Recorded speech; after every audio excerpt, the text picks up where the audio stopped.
Yeah, there. Hello. First of all, I want to thank you for inviting me here. It's my first time in Hong Kong. I'm very happy to be here. Came here last night. I'm really tired right now, but I hope I will sort this out.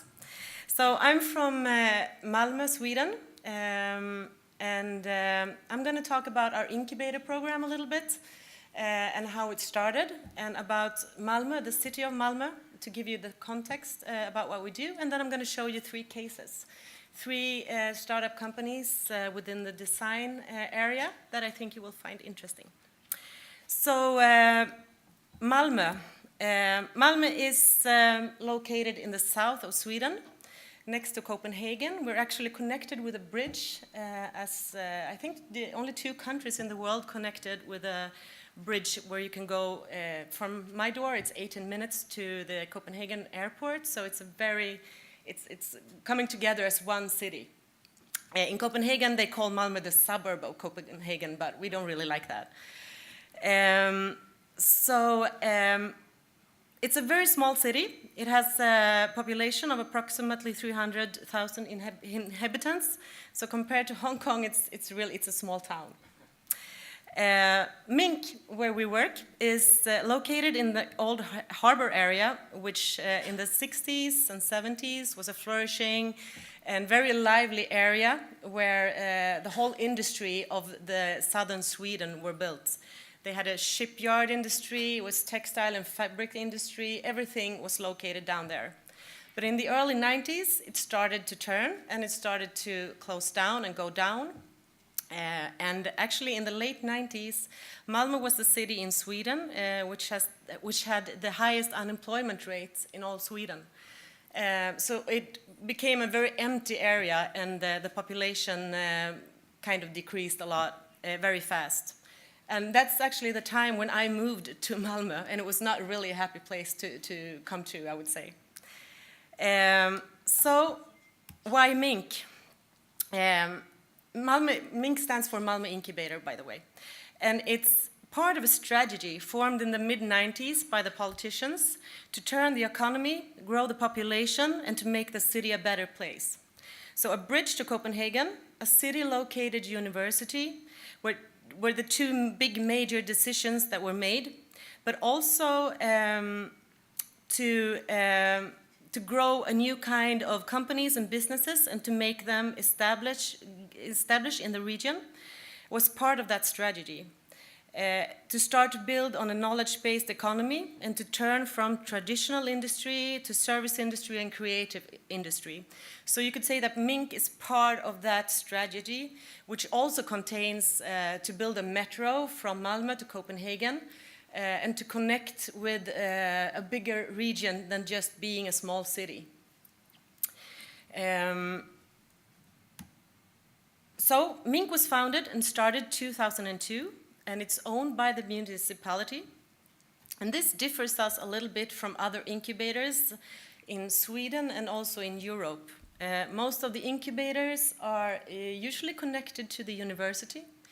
But we are not. Since the university also is so young in Malmö, there was nothing to connect to. It wasn't really, that knowledge base in the city. So we had to look a little bit broader, and the municipality decided to build their own incubator. And also that we don't focus on one industry, but we try to mix disciplines and industries together in one house. So we do have a big building in the old, it's an old factory building in the harbor, which is now filled up with startups from different kind of sectors. So new media, ICT, software development in the service sector and design are the focus areas in Malmö today, and that's where the growth is actually happening. The area where Malmö is located has a tradition of high competence in different design disciplines because of the connection to the old university, or the older university in Lund, which is very close by. It's only 15 minutes away from Malmö, so everything is very tightly connected. But also to the University of Copenhagen, which is also very connected to where we are.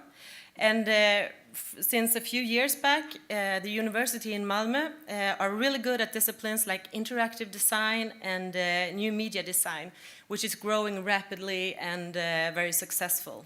So we take all the three universities and whatever they are good at, and we try to help them to grow their businesses under our roof. So how do we do this? Well, our mission is to help entrepreneurs establish and grow their business faster, smarter, and with a lower risk. That's what we say we do. And we use our own methods. We've been around for 11 years now, and we have learned a lot, traveled a lot, looked at a lot of different incubators.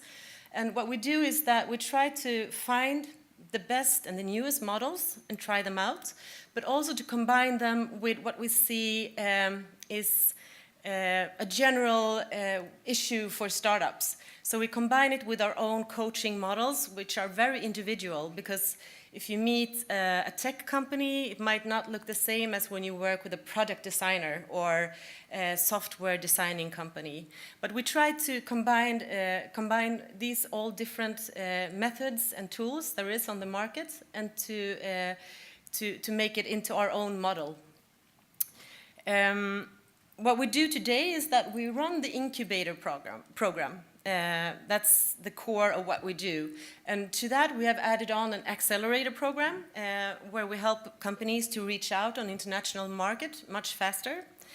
We also have the startup labs. It's the newest thing we have. It's an open office space, you could say, for startups and creators and entrepreneurs that are in a very, very early phase and that don't really have the money to enter the incubator, or maybe they are too early, but they have something. They have an idea they want to work with. So we decided to open up one floor. It's about 1,000 square meters. And the only thing we provide them with is coffee and Wi-Fi. So we decided to have the best Wi-Fi in southern Sweden, and just to have free coffee. And you know, that's really attractive. So everybody comes to us to sit and work. I think it's one of the smartest things we've done, and we've been doing so much things, and then we just realized, you know, it's Wi-Fi and coffee that attracts young startups. So they come to us, they sit there and they try out their idea. They can sit for free for 6 months. And usually after 6 months, if you've been working with something, if you have a business idea, by 6 months, you probably know if this is worth something. And we can have some meetings with them, we can give them some advice. So either they just, you know, they let it go, they continue to do whatever they want to go and do work for another organization, or maybe they have a new idea, you never know. We also run something called Mink Meetings.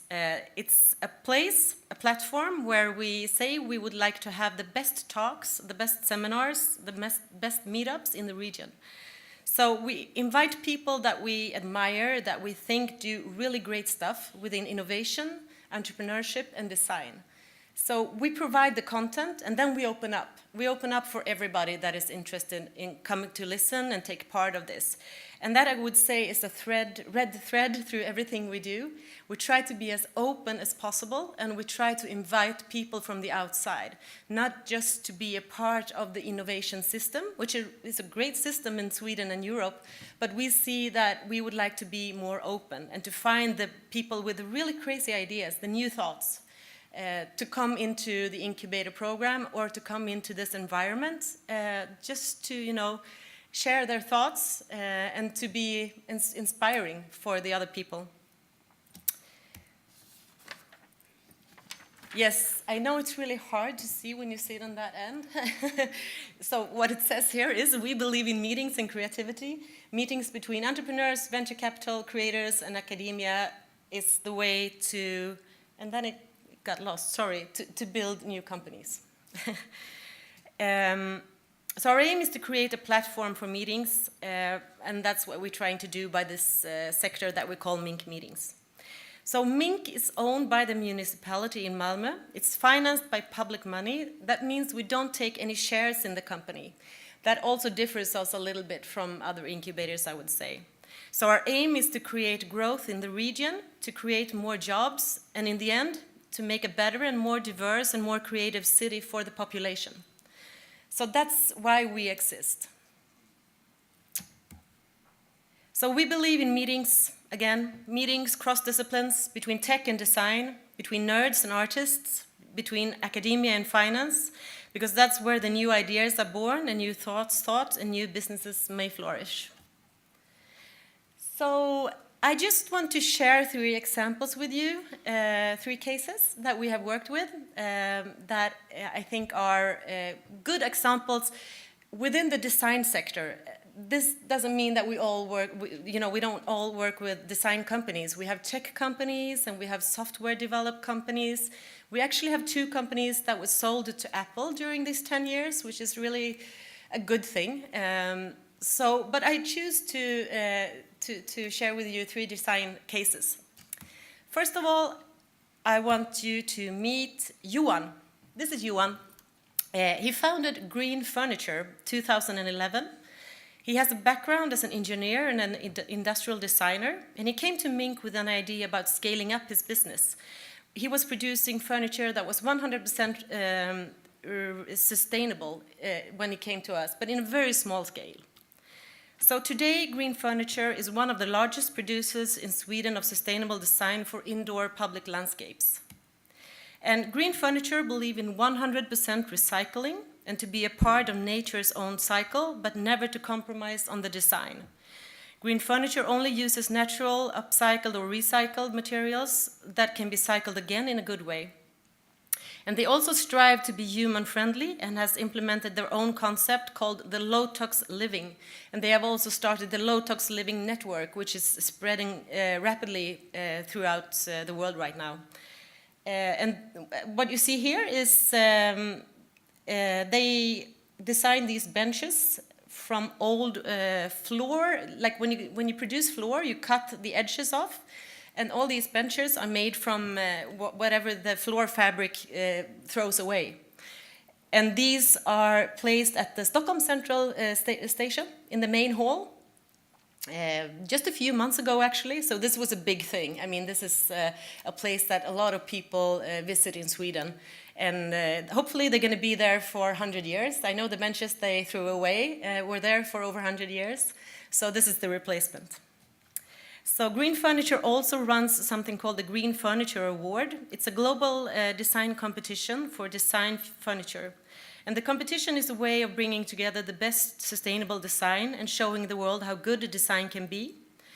And that is also very attractive. That means that they get the design from international designers to move into the contest, and then they produce the furniture. So they left the program 2013, this year, just a few months ago, and now they are building their own studio with a strong team of 10 people outside of Mink. Some more of the benches from Stockholm. Now, this is Merdad, and Merdad came to Mink straight from the University of Lund, where he studied industrial design, and he had just finished his ex-job, where he had worked with a new way of saving water for shower systems, together with the American space organization NASA. NASA, I'm not really sure how to pronounce that, but you know what I mean. The space program, NASA, thank you. And I'm actually missing a paper. Okay, I'll tell you without the paper.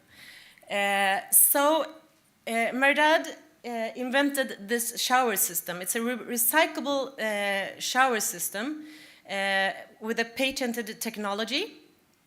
And he's been in the incubator for 1.5 years now. And today he has the founder of Skype, Niklas Sennström, as his first investor and mentor. And he has gotten a big exposure internationally with this new product. It was launched just 2 or 3 months ago because it's been tested in different public areas in Malmö during this period in the incubator. And now that it works, it's a big invention. And CNN was just, the picture before, that was CNN interviewing him about this new shower system. It saves up to 80% of the water and 90% of the energy compared to a normal shower. So it's a disruptive product on the market today. And it gives a better hygiene, and it's better with bacteria and all kind of different ways. And Mehrdad is only 24 years old this year, and just straight out of the university. So this is a big thing for him. And he's going to stay in the incubator for 1 more year or so. We're going to help him to get the next round of money and to get the product out on the market. But then he's off as well. And I'm sure this is not a guy that will stay in Malmö. He will move away. I'm really sure about that. But this product has a great potential, and it's also about sustainability, about saving water, saving energy, as much other things right now.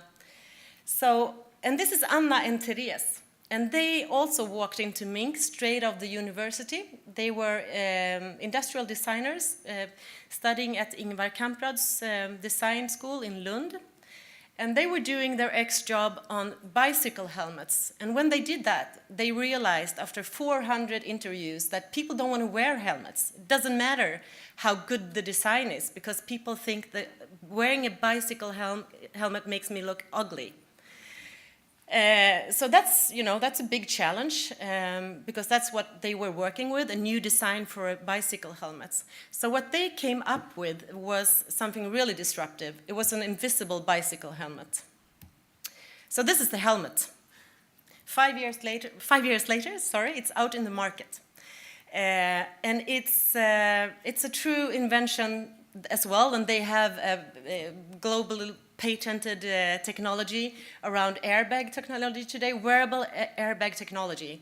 So you can, you zip up your helmets, it's a collar. You can shift the shell in whatever pattern, design you would like, but the technology is within the collar. So you wear your bicycle helmet around it. And in Scandinavia and in Europe as well, the cycling is growing very, very much.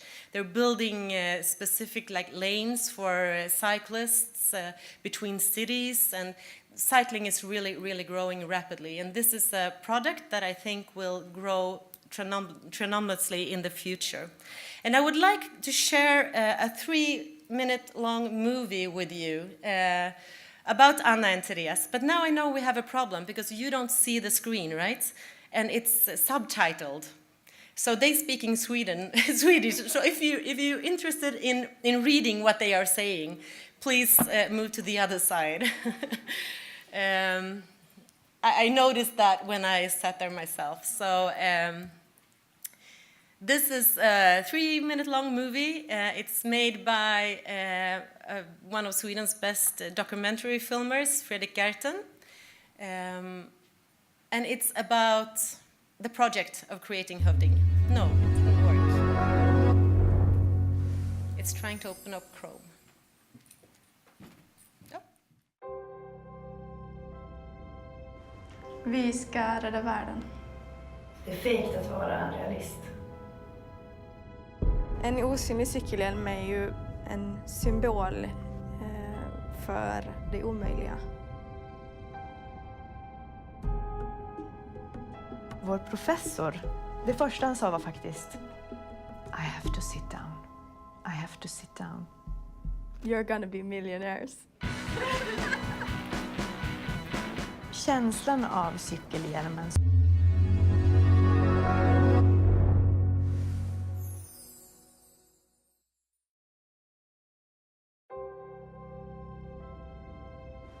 Vi ska rädda världen. Det är fegt att vara en realist. En osynlig cykelhjälm är ju en symbol för det omöjliga. Vår professor, det första han sa var faktiskt I have to sit down.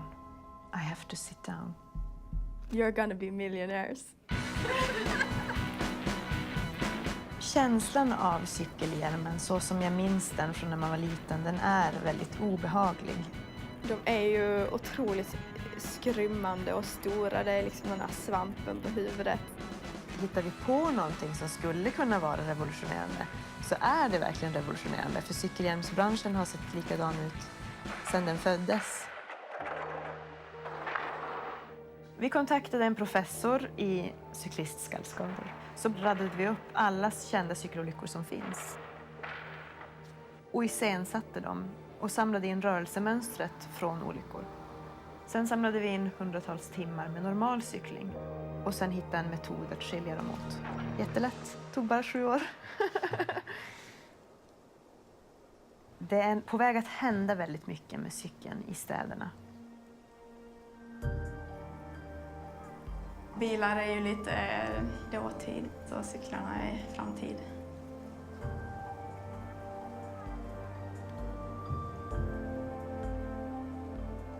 Vi har varit väldigt framgångsrika med att ta in riskkapital och vi har varit väldigt duktiga på att förhandla och tagit in kring 60 miljoner totalt.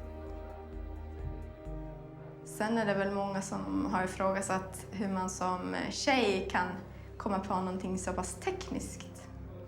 En gång var det en man vi mötte som ville gärna berätta en historia om att kvinnor inte kan vara chefer. Sätt in en tupp i hönsgården så blir det ordning. Allt som folk säger till oss är omöjligt provocerar oss att bevisa motsatsen.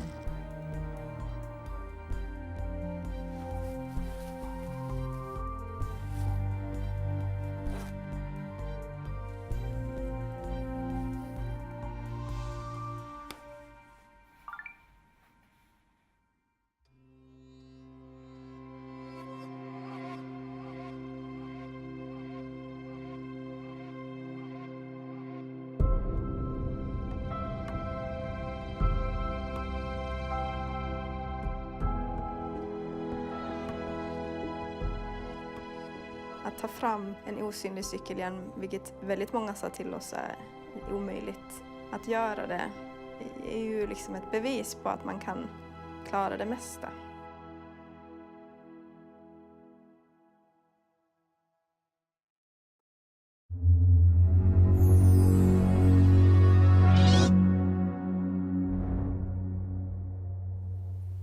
Okay, that was Anna and Therese.